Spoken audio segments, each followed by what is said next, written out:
Hey food lovers! Today I'm excited to share a mouth-watering traditional dish from Guyana, the famous pepper pot.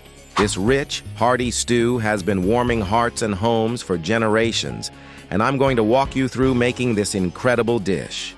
Pepper pot isn't just any stew, it's actually Guyana's national dish, traditionally served during Christmas time. But honestly, it's so good you'll want to make it year-round. What makes it truly special is the secret ingredient, cassareep, a sauce made from cassava root that gives the stew its distinctive dark color and unique flavor. Now here's what you'll need. About 2 pounds of meat. Traditionally, people use a mix of beef, pork, or mutton.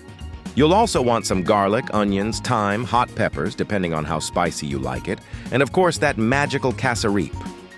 Some folks add cinnamon and cloves for extra warmth and depth. The beauty of pepper pot is that it gets better with time. In fact, many Guyanese families keep their pot going for days, just reheating it and adding more meat as needed. The flavors become deeper and more complex. It's like the stew tells a story that gets better with each retelling. Let me walk you through the cooking process. First, you'll want to brown your meat to develop those rich flavors. Then, add your aromatics, the garlic, onions, and spices. Once those are fragrant, in goes the cassareep, some water, and let it simmer. And when I say simmer, I mean really take your time. At least 2 hours, but longer is better. The result? A dark, rich stew with tender meat that practically melts in your mouth. Serve it with some fresh homemade bread to soak up all that amazing sauce. Trust me, once you try this, you'll understand why it's such a beloved dish in Guyana.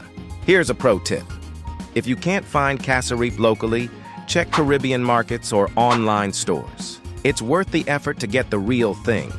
It's what makes pepper pot, well, pepper pot. Remember, cooking is about patience and love, and this dish embodies both. It's not just about the ingredients. It's about the tradition, the memories, and the joy of sharing something special with the people you care about.